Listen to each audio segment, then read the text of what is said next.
विजय और मोहन दोनों को नाउम्मीदी ने घेर लिया था। दोनों दोस्त मायूस होकर अपने अपने घर की तरफ चल दिए। इस तरफ खेमराज के घर में खेमराज अपने घर की खिड़की के पास खड़ा होकर सिगरेट पी रहा था। वो आज थोड़ा गुस्से में था क्योंकि शाम को उसका उसकी बीवी के साथ शराब पीने को लेकर बहुत बड़ा झगड़ा हुआ था। इसीलिए वो अपनी बीवी पर काफी नाराज था। उसकी बीवी उसके रोज रोज शराब पीने की आदत से तंग आ चुकी थी। अपने कमाए हुए पैसों को वो कभी शराब में उड़ाता तो कभी वेश्याओं पर। उसकी बीवी के सुनने में तो ये भी आया था कि उसका किसी पराई औरत के साथ चक्कर चल रहा है। इसी शराब और शबाब के चक्कर में उसने लोगों से काफी उधार भी ले रखा था। इसीलिए दोनों के बीच कहासुनी हो गई थी। शराब पीने और दूसरी औरतों की वजह से उसका घर संसार बर्बादी के कगार पर था। इसीलिए उसकी बीवी उस पर काफी ज्यादा नाराज थी और गुस्से में उसने खेमराज को काफी खरी खोटी भी सुनाई थी। इसीलिए खेमराज को अपनी बीवी पर काफी गुस्सा आ रहा था। वो सिगरेट के लंबे कश लेते हुए कुछ सोच रहा था। उसे शराब पीने की तलब हो रही थी। इसलिए वो अपने कमरे में आता है। चूंकि मियाँ बीवी का झगड़ा हुआ था और उनके बीच में फिलहाल बातचीत बंद थी, इसीलिए एक अंदर कमरे में उसकी बीवी सोने के लिए अपना अलग से बिस्तर लगा रही थी। उसने साड़ी पहनी हुई थी, जिससे बिस्तर लगाते वक्त उसकी साड़ी का पल्लू कंधे से सरक कर नीचे गिर जाता है और उसी वक्त खेमराज कमरे के अंदर आता है। साड़ी का पल्लू नीचे गिरने से खेमराज की नजर उसकी बीवी के ब्लाउज पर गिरती है, जिससे उसके उभरे हुए वक्ष उसे दिखाई देते हैं। और जब वो थोड़ा नीचे देखता है तो उसे अपनी बीवी की गदराई हुई कमर और कामुक नाभि दिखाई देती है, जिसे देखकर उसका मन मचलने लगता है। उसकी बीवी साड़ी का पल्लू उठाकर ठीक करती है। जब उसकी बीवी पीछे मुड़कर अलमारी से रजाई निकालने में व्यस्त थी, तभी खेमराज पीछे से आकर उसे जकड़ लेता है। वो अपने एक हाथ से उसके वक्ष सहलाने लगता है और दूसरे हाथ से उसकी कमर और नाभि पर अपना हाथ फेरने लगता है। अचानक हुए इस आलिंगन से उसकी बीवी चौंक जाती है और खुद को उससे छुड़ाने की, उससे दूर हटने की कोशिश करती है। लेकिन खेमराज अपनी पकड़ मजबूत कर लेता है। उसकी बीवी उसका विरोध करते हुए कहती है, दूर रहो मुझसे, मुझे तुमसे घिन आती है, तुमने मेरी जिंदगी बर्बाद करके रखी है। उसकी बीवी उसे अपने आप से दूर हटाने की कोशिश में लगी हुई थी। वो यथाशक्ति खेमराज का प्रतिकार कर रही थी, लेकिन गुस्से से भरा खेमराज उस बेचारी पर अपना जोर आजमा रहा था। अब वो उसके स्तन और नाभि के हिस्से को बेरहमी से मसलने लगा था, जिससे उसे दर्द होने लगता है। वो कराहते हुए कहती है, छोड़ो, मुझे दर्द हो रहा है। लेकिन खेमराज तो उसके कराहने के भी मजे लेने लगता है।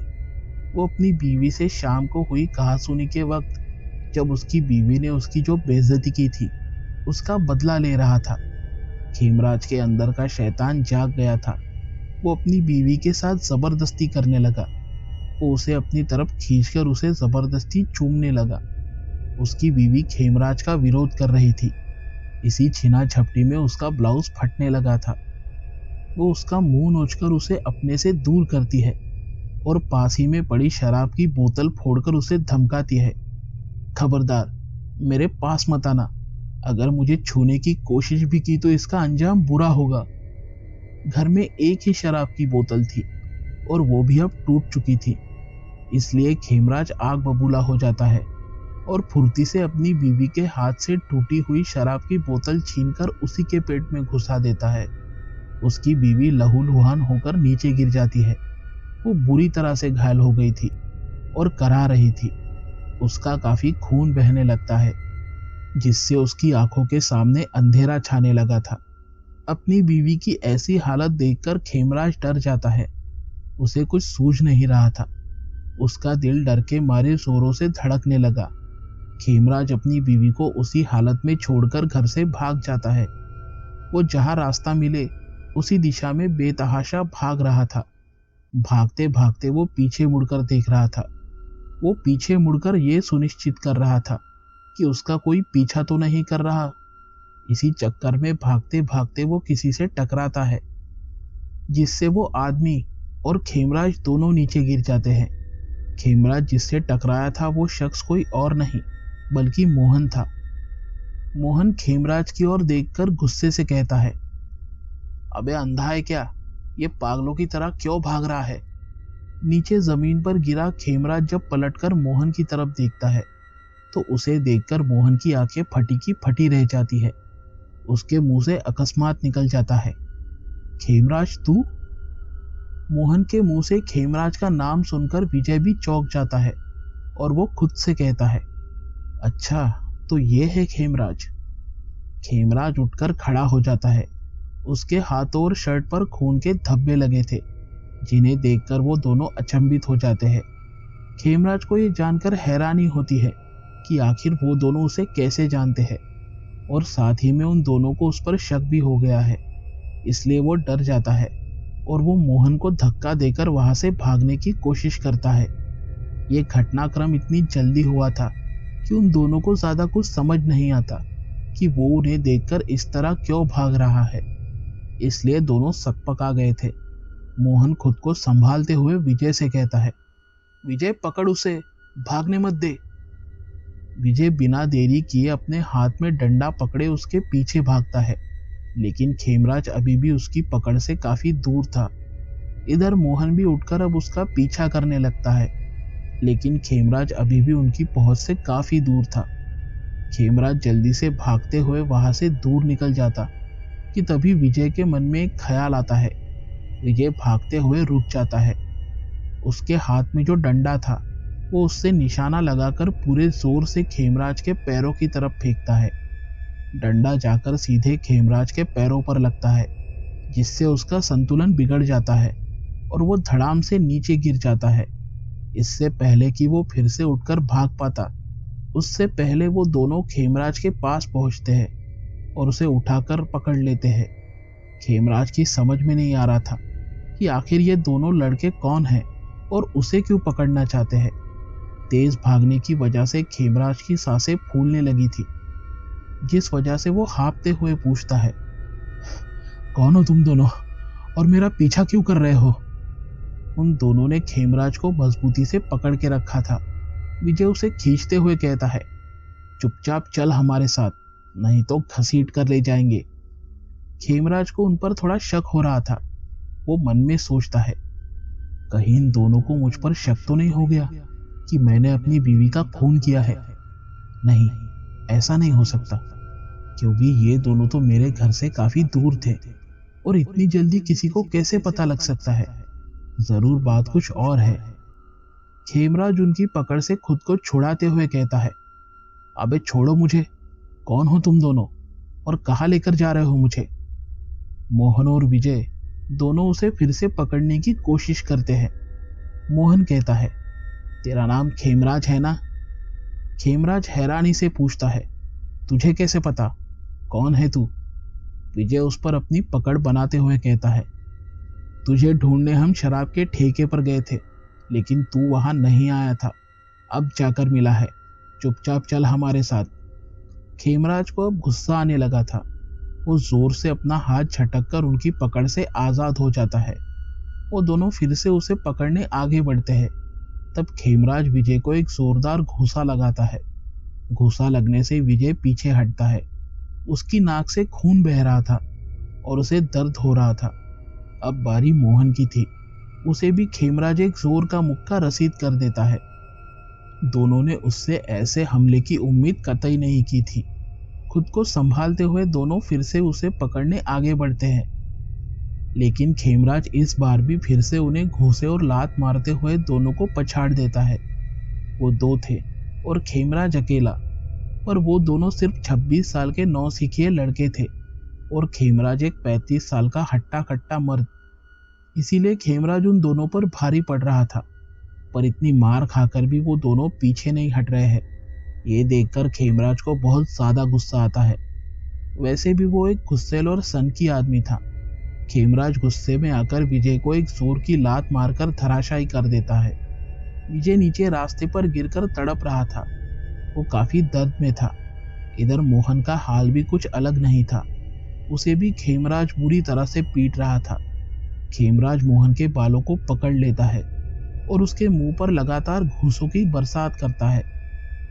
मोहन का मुंह पूरी तरह से सूज गया था। मोहन दर्द से कराहते हुए नीचे गिर जाता है। खेमराज विजयी मुद्रा में कहता है, तूने गलत आदमी से पंगा लिया है बेटा, अब तेरी खैर नहीं। इतना कहकर खेमराज पास ही में पड़े एक बड़े से पत्थर को उठाता है। उस बड़े से पत्थर को लेकर खेमराज मोहन की ओर बढ़ता है और उससे वो मोहन को कुचलकर मारने ही वाला था कि इतने में विजय उठकर अपने साथ लाए हुए उस डंडे से पूरी ताकत से खेमराज के सिर पर वार करता है। जोर से हुए उस प्रहार से खेमराज के आंखों के आगे अंधेरा छाने लगा और वो दर्द से कराहते हुए बेहोश होकर नीचे गिर जाता है। रात के 10:30 बज चुके थे और इस तरफ शमशान में रतनलाल तांत्रिक विजय और मोहन का इंतजार कर रहा था। रतनलाल मन में सोचता है, इतनी रात हो गई, कहाँ रह गए ये दोनों, पता नहीं कब आएंगे। समय निकला जा रहा है, वक्त रहते अगर सारी विधियां पूरी हो जाए तो अच्छा है। रतनलाल ये सब सोच ही रहा था कि तभी उसे किसी के आने की आहट सुनाई देती है। आज अमावस्या होने की वजह से शमशान में चारों तरफ अंधेरा फैला हुआ था। रतनलाल के पास रखी लालटेन की रोशनी में वो नजर घुमाकर गौर से देखता है तो उसे दिखाई देता है कि विजय और मोहन किसी बेहोश आदमी को लेकर आ रहे हैं। दोनों उस बेहोश आदमी को जैसे तैसे उठाकर ला रहे थे। रतनलाल खींचे हुए स्वर में कहता है, कहाँ रह गए थे तुम दोनों?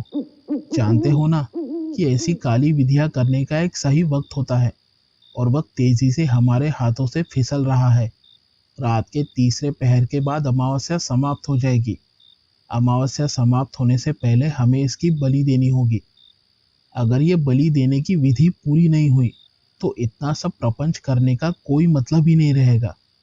रतनलाल लालटेन की रोशनी में उन दोनों के चेहरों को निहारते हुए कहता है, और ये तुम्हारे चेहरों को क्या हुआ है? इतनी चोटें कैसे लगी? वो दोनों बेहोश खेमराज को नीचे जमीन पर रख देते हैं। भारी और हट्टे कट्टे खेमराज को यहाँ तक उठाकर लाने में उनकी हालत पस्त हो गई थी। वो दोनों पसीने से लथपथ हो चुके थे और हाँफ रहे थे। मोहन हाँफते हुए कहता है, इसे यहाँ तक कैसे लाए हैं ये सिर्फ हम दोनों ही जानते हैं। फिर मोहन रतनलाल को सारी घटना विस्तार से बताता है कि कैसे वो खेमराज से मिले, कैसे उसके साथ उनकी जोरदार झड़प हुई, कैसे उन्होंने बड़ी ही मुश्किल से उस पर काबू पाकर उसे यहाँ लेकर आए। रतनलाल मुस्कुराकर कहता है, कोई बात नहीं, जितनी मेहनत तुम दोनों ने इस व्यक्ति विशेष को ढूंढकर यहाँ लाने में की है, उस मेहनत का शानदार फल तुम्हें जल्द ही मिलेगा। चलो, पहले ही बहुत वक्त ज़ाया हो चुका है, अब बिना ज़्यादा देरी किए विधि शुरू करते हैं। विजय, सबसे पहले तुम उस मटके में पानी भरकर ले आओ, और मोहन, तुम मेरे साथ विधि की तैयारी करने में मेरा हाथ बटाओ। इतना कहकर रतनलाल और मोहन दोनों विधि की सामग्री लेकर तैयारी करने लगे और विजय पास ही में रखे मटके को उठाकर नदी की तरफ पानी भरने चला गया। रात का समय था। चारों तरफ घुप अंधेरा और सन्नाटा फैला हुआ था। विजय एक हाथ में लालटेन और दूसरे हाथ में मटका लेकर नदी की तरफ बढ़ रहा था। शमशान के पीछे वाले हिस्से में इरई नदी शांति से बह रही थी। विजय ने लालटेन को नदी के मुहाने रख दिया और अपनी पैंट घुटनों तक ऊपर खिसका के नदी में उतरकर मटके में पानी भरने लगा। इस तरफ अब तक रतनलाल ने सारी तैयारी कर ली थी। मोहन उसके पास ही बैठा हुआ था। थोड़ी देर में विजय भी वहां आता है और पानी से भरा हुआ वो मटका वहां रख देता है। रतनलाल ने सामने रखे त्रिकोण आकार में बने उस हवन कुंड में अग्नि प्रज्वलित कर दी, जिससे अमावस्या की रात शमशान में छाया हुआ घना अंधेरा कुछ मात्रा में कम हो गया। हवन कुंड की अग्नि से वहां रोशनी फैल जाती है, जिससे वहां थोड़ा उजाला हो जाता है। रतनलाल ने अग्नि प्रज्वलित करने के साथ अपनी विधि शुरू कर दी और मंत्र बोलने लगा। शमशान में फैली शांति रतनलाल के मंत्रों से भंग हो रही थी। हर मंत्र के समाप्ति के साथ रतनलाल हवन कुंड में आहुति दे रहा था। विजय और मोहन उसी के बगल में बैठे हुए थे और सामने खेमराज बेहोशी की हालत में पड़ा हुआ था। कुछ देर बाद खेमराज को होश आने लगता है। उसकी उंगलियों में हरकत होती दिखाई देती है। जिसे देखकर विजय और मोहन दोनों डर जाते हैं।